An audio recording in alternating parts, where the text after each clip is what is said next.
ছোটবেলায় অনেকবার মায়ের কাছে শুনেছি, জানিস তো, সংসার হয়ে গেলে একটা মেয়ে সব থেকে বেশি কি হারায়?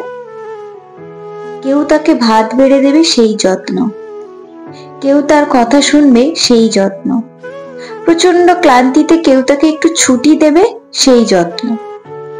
এত সব হারিয়েও মেয়েরা কিরকম সংসার আঁকড়ে ধরে জীবন পার করে দেয়। ছুটি নেই, ছাড় নেই, চোখের জলের কোনো দাম নেই, তাও সংসার আগলে ধরে রাখতে মেয়েদের কি প্রবল আগ্রহ। এই আগ্রহকে কি বলে যেন, বোকা বোকা একটা নাম আছে এই আগ্রহে, মায়া। নিজেকে নিঃশেষ করে সব আগলে রাখার এই আগ্রহের নাম হলো মায়া। অথচ তার জন্যই কারো মায়া হয় না। কেমন অদ্ভুত ব্যাপারটা, তাই না? সেই মায়া থেকে হুমায়ুন আহমেদের মায়াবতী বইটা সৃষ্টি হয়েছে। মেয়েরা বরাবরই মায়াবতী।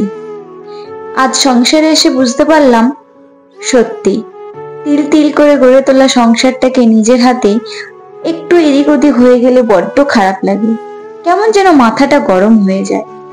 এখানে এটা নেই কেন, ওখানে ওটা থাকবে না কেন, এটা এখানে ছিল এটা থাকবে না কেন, বড্ড বিরক্ত লাগে। নিজের গোছালো ঘরটা কেউ অগোছালো করে দিল, নিজের হাতের জিনিসটা সরিয়ে কেউ তছনছ করে দিল। আজ মায়ের কথা ভীষণ মনে পড়ে। সত্যি মেয়েরা সংসারে আসলে বড্ড মায়া জড়িয়ে যায় এই সংসারের প্রতি।